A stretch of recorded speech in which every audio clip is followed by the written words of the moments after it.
Hold up. Hey guys, it is Tristan with That's NewsStand, and you might have heard, you might know, I may be a little bit of a fan of Stephanie Phillips. You may have heard me say a thing or two good about her, may have seen her on the channel, and you never know, she may be coming back. That means we got to talk about Wonder Woman Evolution. Now, this just came out, and from my Ask the Experts with Stephanie, it does seem to be running alongside, not necessarily in main continuity, but definitely running alongside of what we are seeing in the main title. But it definitely is feeling already like its own thing. Now, I really enjoyed this book. I thought it was great. I do have one major drawback to this that I am going to, actually two major drawbacks, one to the art, one to the writing that I want to talk about.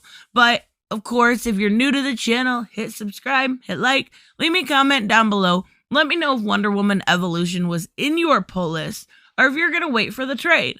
And that actually brings me to my main issue here with the writing before we even get into it, because I do want to go over the book a little bit. But Wonder Woman Evolution very much so did not feel episodic.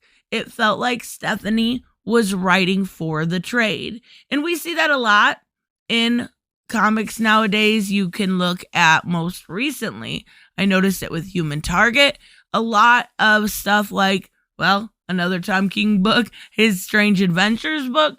Sometimes it feels like they are very much so writing for the singular arc on an ongoing title, or they are writing for and knowing that it's going to go into a trade.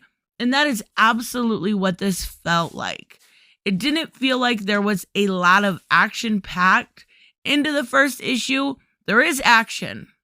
There is sweetness. But it definitely felt like what we are setting up here is something bigger. It's something more celestial in nature. And you know what? Let's get right into it. Let's talk about this book a little bit more, because I definitely think it is worth you checking out, but I don't blame you one bit if you want to wait for the trade or at least the second issue to come out, because I understand. Books are expensive. Yeah, definitely $4 for this, and that's not too bad, right? But here's my second issue with it. We're going to get all the negativity out of the way in the beginning, right? If you read Wonder Woman Dead Earth, you probably loved it. Not going to lie, it was wonderful. But it does feel like a little bit of a continuation with this. And the art for me was extremely miss in this issue. Now, I don't know if Stephanie's star status at DC is up far enough where she's able to actually pick her own artist, or if it's still kind of who is available, who is given, the title. I definitely love Stephanie's work, but the poor thing, and it could be her decision, the poor thing has not had the greatest artist on her side. And if her work can shine well enough to actually get you through that art, that's pretty good in my opinion, especially when it comes to Riley Rossmo. I've talked in detail about this man. He's very talented for like Robin King and, the Batman Who Laughs, but Harley Quinn is really weird to me sometimes. Like, just so weird, but I like it again at the same time, because you see like Kevin, he's got a big old chin and it works with the art. Sometimes it's shapesies, but Riley Rossmo to me isn't somebody I would have personally picked for a Harley Quinn title. I would have picked somebody like Joelle Jones, even though she's working on Wonder Girl, but she draws beautiful, beautiful women, and Harley is a beautiful woman. You'll see her in titles like just this week, Batman 117th. First canonical kiss with Poison Ivy, might I say. Love it. And you'll see how much better she looks. That's just my personal opinion. Not taken away from his artistic abilities, because he definitely is there. It just doesn't feel right sometimes. So back to Wonder Woman Evolution. We see the beginning of Diana, and she gives quite a bit of exposition about humanity and understanding things. And we see what is to come. And the art here is Mike Hawthorne, by the way. I should have added that. But You'll see right here right away, he draws his face very, very flat. And I'm not a huge fan of that. I noticed like John Romita Jr. is very blocky and very flat as of late. And I definitely don't care for it, but we get a little bit of what's to come. And then we, switch back to Washington, D.C., where we see Silver Swan, who, if you don't know her backstory, it's pretty basic. She was a great friend of Diana. When Diana was living with her brother and he was causing a mess. And Diana basically, she was in a bad car accident, I believe it was. It's been a while. It's been quite a few years ago that they started this. But she got, really injured. She was in the hospital. Diana was repeatedly going there and seeing her, going there and seeing her. And then she's kind of slowed down going there and seeing her. Didn't go as much, couldn't go as often, had, heroic duties to go above and beyond and do. And it really got to Vanessa. It really started to bug her that she wasn't coming there. She was able to get this kind of test treatment with these nanites, and they were able to help her walk again because she was paralyzed. And that's what you're seeing here, except for obviously in a huge mass. But we see Silver Swan. She is using the kids as leverage, and she is...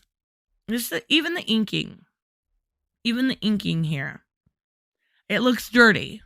I don't know who the inker is. I'd have to go back and look. But yeah, the art altogether doesn't shine like a lot of the other books that DC does. So, she basically has a little, confrontation with her. And we see that Silver Swan's ability have now grown from being, the Silver Swan to being the Silver Monster. Okay, that's not her real name, but the Silver Sabretooth. I don't know. She's a mess. She's Blockhead now. So she goes against Diana. And, see, and the more I look over some of this art, and it's really blocky. It's very flat. It makes Diana look extremely masculine. And you'll see even I don't want to go too deep on this art, but you'll see even the shading here. It's really bad.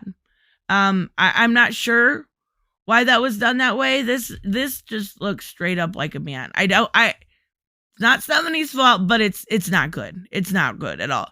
So, we see she does her swan cry, and they go up against each other. She takes off with a child, and basically Diana has to make the decision whether or not to save the child or to go after Vanessa.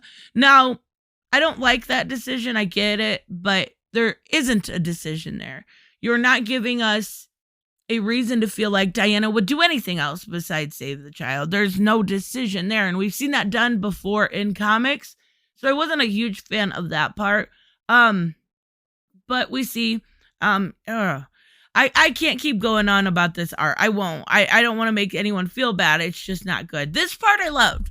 We're in the Himalayas. Clark is there.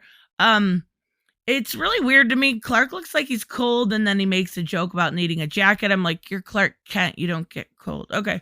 But we see this kind of back and forth, and Clark is, of course, Clark, true to his character, just trying to make her feel better, telling her what she does, who she helps, how she helps people.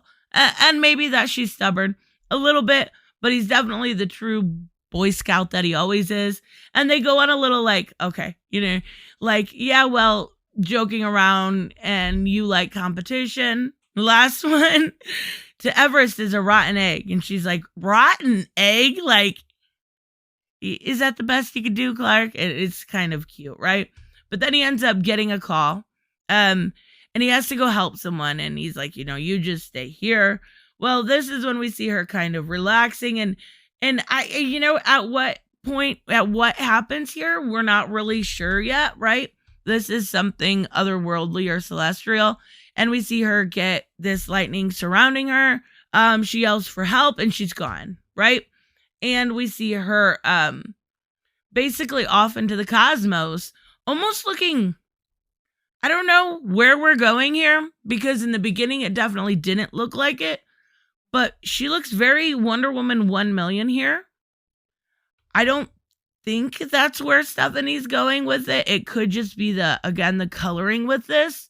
Because the coloring's not great, but it looks very Wonder Woman 1 million here. It looks very and she could be going that way because we saw that in Future State Black Adam, but again, how that ties in, I'm not sure.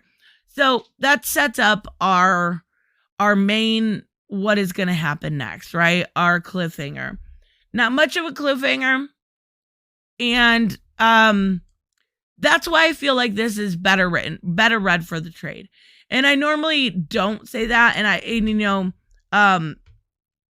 I don't want to be like, oh, this isn't great, because I did enjoy it. But I do feel like this is going to be one of those stories that if you have all 6 issues, it's wonderful to sit down with. This didn't put enough stakes up for me. And I'm hoping that Stephanie proves me wrong. I actually have no doubt that she will. But at this point, I would say wait for issue 2. Issue 1, they didn't put a lot of variants on. I was actually very surprised.